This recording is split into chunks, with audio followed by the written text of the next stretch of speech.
नमस्कार। आज हमारे साथ एक ऐसे परिचित चेहरे हैं, परिचय के मोहताज नहीं हैं। उनको हम एक समाज सेवी कहें, एक नेता कहें या एक संगठन के राष्ट्रीय अध्यक्ष कहें। दरअसल हम बात कर रहे हैं पूर्व बीएसएफ जवान फौजी तेज बहादुर की। फौजी साहब, स्वागत है आपका। जय हिंद। सभी का बहुत बहुत धन्यवाद। हम अगर ये कहें तो गलत नहीं होगा कि अगर किसी पार्टी को कहीं बड़ा नेता नहीं मिलता तो उनकी जगह उनके किसी बड़े नेता के खिलाफ फौजी तेज बहादुर जी को उतार दिया जाता है। आपने देखा होगा वाराणसी में भी, हालांकि पर्चा रद्द हो गया, वो यूपी की बात है। हरियाणा में बात करें, करनाल में सीएम खट्टर के खिलाफ जेजेपी से उतारा गया था। लेकिन अब हम इनकी भूमिका देख रहे हैं किसान आंदोलन, एक समाज सेवी के रूप में जो किसानों को जागरूक कर रहे हैं। फौजी साहब, 3 नए कृषि कानून लाए गए और सरकार प्रचार भी कर रही है, टीवी पे बता भी रही है, समझा भी रही है, लेकिन फिर भी ऐसा क्या लगता है कि क्या गलत है? देखिए, सबसे पहले तो जब इसके हम धरातल में जाते हैं तो ये आज से नहीं है, ये कांग्रेस के समय से। कांग्रेस इसका पूरा जो है खाका कांग्रेस ने तैयार किया था, लेकिन उसके पास बहुमत नहीं था, जिसकी वजह से वो इसको लागू नहीं कर पाई। लेकिन जब तानाशाह सरकार आ गई तो इन्होंने देखा तानाशाही, हर चीज में तानाशाही रवैया अपनाते हैं लोग। इन्होंने पीछे के दरवाजे से, जिस प्रकार से कहते हैं काले कानून, तो काले कानून की परिभाषा किसानों ने क्यों दी कि एक तो चोर दरवाजे से आप लेके गए, संसद में बहस नहीं कराई, अध्यादेश लाके इनको आपने लागू किया, तो सीधा सा हिसाब है, कोई उसको काला ही कहा जाएगा। उसके अंदर जब लोगों को पता ही नहीं एक चीज क्या है तो उसे काला ही कहा जाएगा।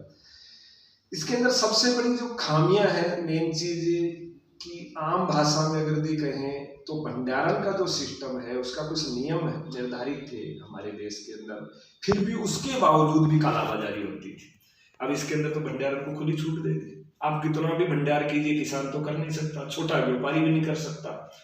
और जब भंडारण में खुली छूट होगी तो बाद में जब समय आएगा तो सीधी सी बात है कि आपको किस भाव में मिलेगा आप सोच भी नहीं सकते। हो सकता है गेहूं भी आपको 100 रुपए केजी तक चला जाए, कोई बड़ी बात नहीं। और साहब, जो बड़ी चीज निकल के आ रही है वो आपने भी कही है, जो और किसान नेता है, संगठन के अलग अलग नेता हैं, उन्होंने भी कहा कि एमएसपी खत्म हो जाएगी। ये जो है सभी विपक्ष के लोग भी कह रहे हैं एमएसपी खत्म हो जाएगी, लेकिन सरकार कह रही है कि एमएसपी रहेगी। तो फिर शंका कहाँ है? नहीं, सरकार के कहने मात्र से विश्वास नहीं किया जा सकता। कैसे विश्वास करें आप? इन्होंने कहा था कि नोटबंदी से उग्रवाद खत्म हो जाएगा, ब्लैक मनी खत्म हो जाएगी। आप ये बताइए, नोटबंदी का एक भी सरकार का नुमाइंदा फायदा बता दीजिए। फिर यही बात इन्होंने जीएसटी पे कहा कि हमारे पास इतना कलेक्शन आएगा, रोजगार बढ़ेंगे, जीएसटी से सारी ईमानदार हो जाएगा। क्या उससे कुछ हुआ? अब ये कह रहे हैं कि रहेगी, एमएसपी रहेगी। अगर आप इतने कॉन्फिडेंस से कह सकते, उस कानून बना दीजिए उसको। पर रहेगी और कानून बनाने फिर फर्क क्या है? जब आप कह रहे हो एमएसपी रहेगी तो उस पर कानून बना दीजिए, मना कौन कर रहा है? आप कानून बना दीजिए। भाई, हमें आप पे भरोसा नहीं रहा, क्योंकि आपने जिस प्रकार से रोजगार पे बात करी, आज हर युवा बेरोजगार बैठा है।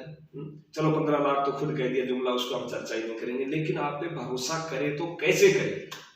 क्या आप भरोसा हमें दिलाइए, आप खुद आइए। इनके लोग क्यों नहीं आते पब्लिक में, कहें कि ये इस तरीके से, ये हमारे पास फार्मूला, हमें एमएसपी देंगे। बोला है अभी कुछ दिन पहले टीवी पे प्रधानमंत्री ने अपनी बोलने से तो मैं कह रहा, बोलने को तो बहुत कुछ बोला है इन्होंने।